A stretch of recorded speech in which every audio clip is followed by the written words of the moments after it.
Good day mga kamisyonero. So, I know na kung bakit ka narito ngayon dahil nabasa mo ang topic na kung saan pag-uusapan natin sa araw na ito. Na ang sabi nga doon, bakit ang bait-bait mo naman pero ikaw pa rin yung nasasaktan? Sakit, no? Yung tipong ginawa mo naman ang lahat. Naging mabuti ka, naging mabait ka, pero nakakalungkot sa dulo. Parang ikaw pa yung napasama. Yung tumutulong ka, pero ikaw pa rin yung pinagdududahan. Yung tahimik mong kabutihan na pagkakamalang kahinaan. Pero ang totoo, ang kabutihan na ginagawa mo ay hindi panangga para masabing okay ka, pero ito ay nagpapakita ng isang bukas na puso. Puso na kung saan ay madaling masaktan. Pero ito rin ang puso na kayang magmahal ng totoo. Yung tipong hindi niya kailangan ng kondisyon, hindi niya kailangan ng kapalit, kasi totoo siyang nagmamahal. Hindi ka nasasaktan dahil mahina ka. Nasasaktan ka dahil mas pinipili mong maging mabuti kahit hindi ka naman binabalikan ng kabutihan. Nakakalungkot, no? At sa mundong puno ng ingay, galit at pag-aalinlangan, ang kabutihan mo ay tahimik na parang nag-uumapaw, na parang gusto mo laging ibigay yung pinaka-the best para sa kanila. Pero nakakalungkot, hindi lahat naiintindihan, hindi lahat na-appreciate, hindi lahat nakikita yung kabutihan. Minsan, mapagkakamalang ka pang martir sa ginagawa mo. Kasi kahit nasasaktan ka na, gumagawa ka pa rin ng mabuti.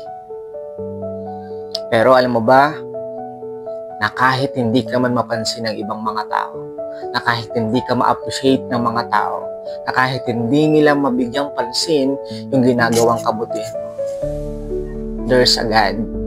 Meron tayong Diyos na kung saan kitang-kita ang bawat ginagawa mo. Kitang-kita yung mga kabutihang walang kapalit na ibinibigay mo.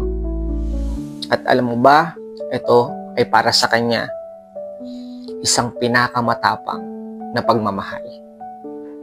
Sabi nga ng Galatians chapter 6 verse 9, na huwag tayong magsawa sa paggawa ng mabuti, sapagkat sa takdang panahon ay aani tayo kung hindi tayo susuko.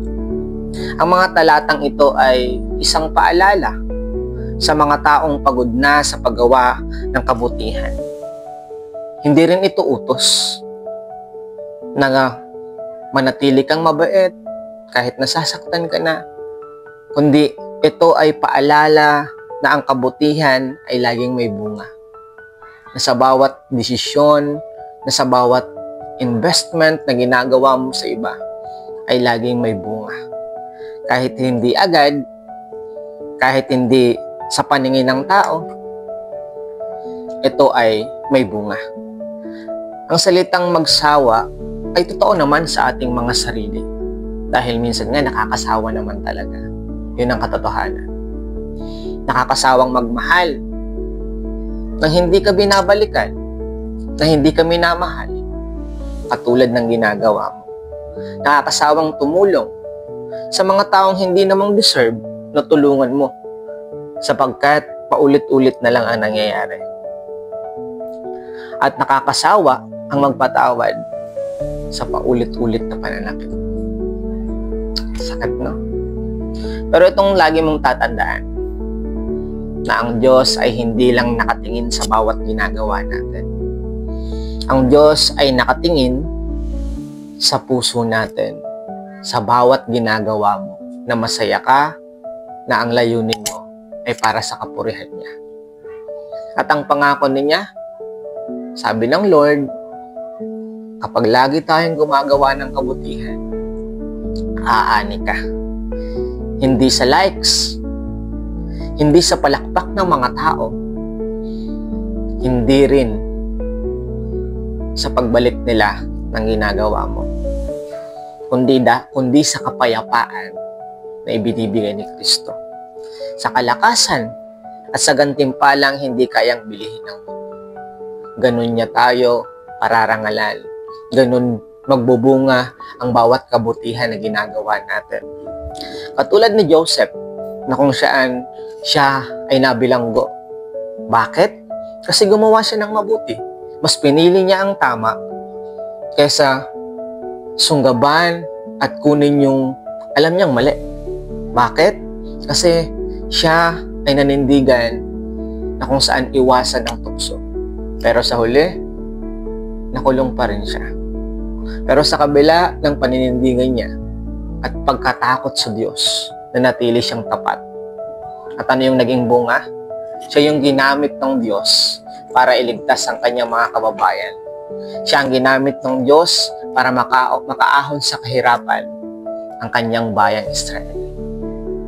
Kaya alam nyo, hindi man ngayon ang bunga ng bawat ginagawa natin, laging may bunga yan sa takdang panahon. Dahil ang Diyos ay laging nandyan, nakikita ang bawat ginagawa natin. Kaya lagi mong tandaan na ang kabutihan ay hindi laging instant ang reward, pero laging may eternal na halaga. Kaya ngayong araw na to, magpakabait ka pa rin. Kahit minsan walang nakakapansin. Hindi para sa palakpak ng tao, kundi para sa kapayapaan na binibigay nito sa iyo. At magbibigay ng kagalakan sa puso. At kung nasasaktan ka pa rin, sabihin mo lang, Panginoon, palakasin mo ang kabutihan mo. That's all.